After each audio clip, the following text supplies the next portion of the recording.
I'm Lauren Keating with Tech Times, and I'm here with Gonzalo Frasca. Thank you so much for talking to us today.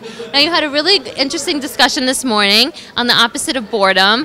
What is the opposite of boredom? Well, the opposite of boredom is not, as you might expect, fun or entertainment, but it's actually being challenged. And I think that if we really want to improve our school system, we have not to entertain our kids, but to be more challenging and provide better game and play environments for them. I talk about two very important new apps.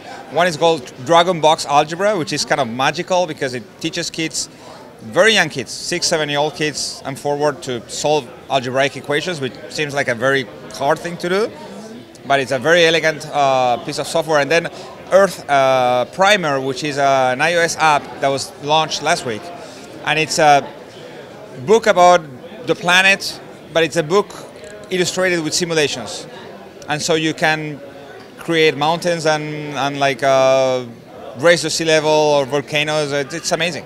And where do you see the future of education in terms of games and either play or video games? Well, I'm a big fan of the Quest to Learn schools here in New York City and in Chicago, where the whole curriculum is based on play, and they use video games, but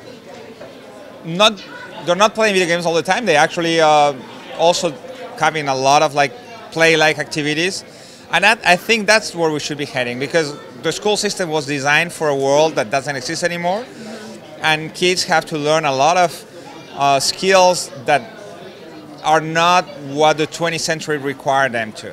They get new problems, and they have to collaborate and figure them out together and face tougher and tougher problems, just like in video games. I mean, you defeat a monster and you want a harder one. If it's too hard, it's not fun. If it's too easy, it's not fun. You have to find this middle ground, and that's exactly the same in education.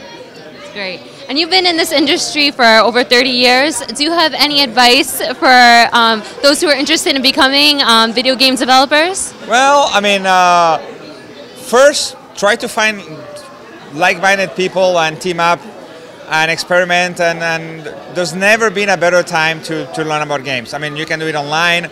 The Global Game Jam that happens every January is awesome. There's game jams where people just, during a weekend, they team up with strangers and create a game over a couple of nights.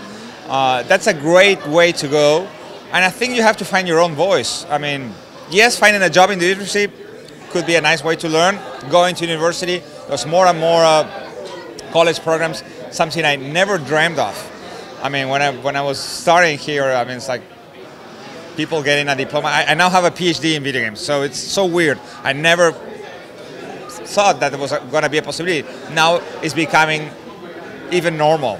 So take risks, learn, have fun, and don't take for granted the conventions.